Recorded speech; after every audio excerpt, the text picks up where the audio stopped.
Goedenavond, het is zondag 14 maart en dit is het nieuws in Zeeland.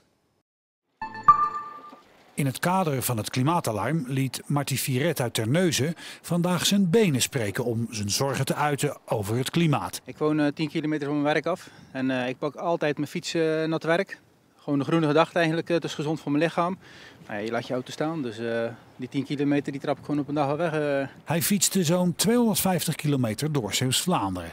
Onderweg liet hij een spoor van een divers assortiment bloemenzaad achter, zoals in Retranchement en net buiten IJsendijken. Nou ja, het is een plek open om. Ik heb altijd in IJsendijken gewoond. Dus ik vind het wel een mooie afsluiter eigenlijk. Mensen zijn er helaas al bij niet meer, dus symbolisch voor hen.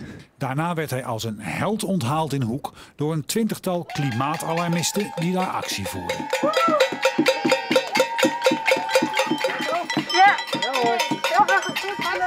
Dankjewel. Wat vind je van de opkomst? Nou, de opkomst is toch goed?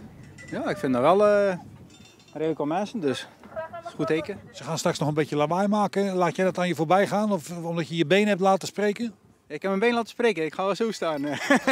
Naast Hoek werd in onze provincie ook in Middelburg de noodklok voor het klimaat geluid.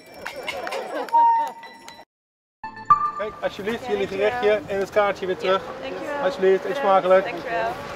Zo. Haal het restaurant naar je auto. Zo dachten de initiatiefnemers van Drive-Thru Zeeland. Een coronaproof initiatief bedoeld als steun voor 7 deelnemende restaurants, hun leveranciers en artiesten. Niet alleen voor de inkomsten, maar juist om weer bezig te zijn. Ja, super blij. Koken en gastheerschap is natuurlijk een essentieel onderdeel van ons vak. En met takeaway gerechten zie je natuurlijk heel weinig mensen. En dat is nu heel erg leuk dat je mensen spreekt. De mensen zijn enthousiast. En dat is gewoon heel erg tof. Sommige mensen maken er echt een uitje van. Ja, ik denk juist in deze tijden moet je toch een beetje creatief zijn en zelf de slingers ophangen om toch een beetje leuke dingen te ondernemen. En zodoende zijn wij hier nu, dus helemaal geweldig. Hoe bevalt het eten tot nu toe? Hartstikke goed. We hebben nu 1 restaurantje gehad en dat was echt perfect. Dus ja, kijk naar deze, zou ook wel goed zijn. Het is zo fantastisch verzorgd allemaal. Ik denk niet dat ze er veel aan verdienen, want het zit allemaal tip-top in elkaar. Ja, het was heerlijk. Super. Ja, de kok heeft zijn best gedaan. De creativiteit is natuurlijk leuk en ja, zeker in zo'n opzet. Een geweldige dag. En het weer zit ook nog mee. Zo'n 200 gasten hebben vandaag genoten van al het lekkers. Ruim 200 mensen kwamen zondag af op de verkiezingsbijeenkomst van Forum voor Democratie in Sluis. Ze kregen van Thierry Baudet te horen dat hij de coronabeperkende maatregelen na de verkiezingen meteen overboord wil gooien. Opvallend dat Forum in de laatste dagen voor de verkiezingen kiest voor een kleine grensstad als Sluis. Overal waar ik kom, afgelegen plekken in afgelegen delen van het land, moet ik dat zeggen. Ik ben dol op Zeeuws-Vlaanderen. En zijn aanhangers zijn dol op Baudet. Ja, duidelijke taal. Dat is duidelijk voor mij. Ik weet waar ik op ga stemmen. Met onze keuze voor Sluis en voor Zeeuws-Vlaanderen geven we aan, de mensen hier horen er volledig bij. We vergeten de Zeeuwen niet. We gaan samen met hen onze doelen bereiken. Na de bijeenkomst trekt Baudet het centrum van Sluis in om te praten met een eigenaresse van een koffiezaak. Die zit door de sluiting van haar zaak onderhand helemaal klem en luchtte haar hart tegenover Baudet. Ik heb zoveel tegen hem gezegd. Eigenlijk meer de miserie uitgelegd. De echte miserie waarin het kabinet ons als alle ondernemers induwt. We zijn geen schakelaar aan uit, maar ze behandelen ons zo wel. Volgende stop na Sluis voor Baudet was Tilburg. Het waren roerige weken voor voetbaltrainer Hubert van de Hemel. Eerst hoorde hij dat zijn dispensatie om trainer te mogen zijn van Terneuzense Boys niet verlengd werd. Hij heeft volgens de KNVB niet het juiste diploma.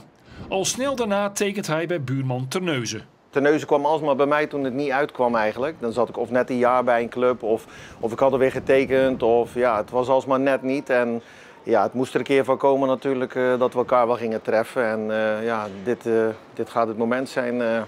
Daarmee keert Van de Hemel terug bij de club waar hij zelf voetbalde en ook zijn trainerscarrière begon. Vroeger was een overstap van de ene Terneuzense club naar de andere nog pikant, maar die tijden zijn veranderd. Ik heb het idee dat de haat en nijd wel een beetje klaar is tussen de boys en Terneuzen. Vroeger had je natuurlijk wel de derby en dan was het paniek en op school. En de generatie daarvoor die praten zelfs niet met elkaar, maar dat is verleden tijd. In 2019 werd Van de Hemel met Terneuzense boys kampioen in de tweede klasse. De 2 seizoenen daarna zijn door corona nooit uitgespeeld en dat geeft een onvoldaan gevoel. Ik had het hier natuurlijk uitstekend naar mijn zin.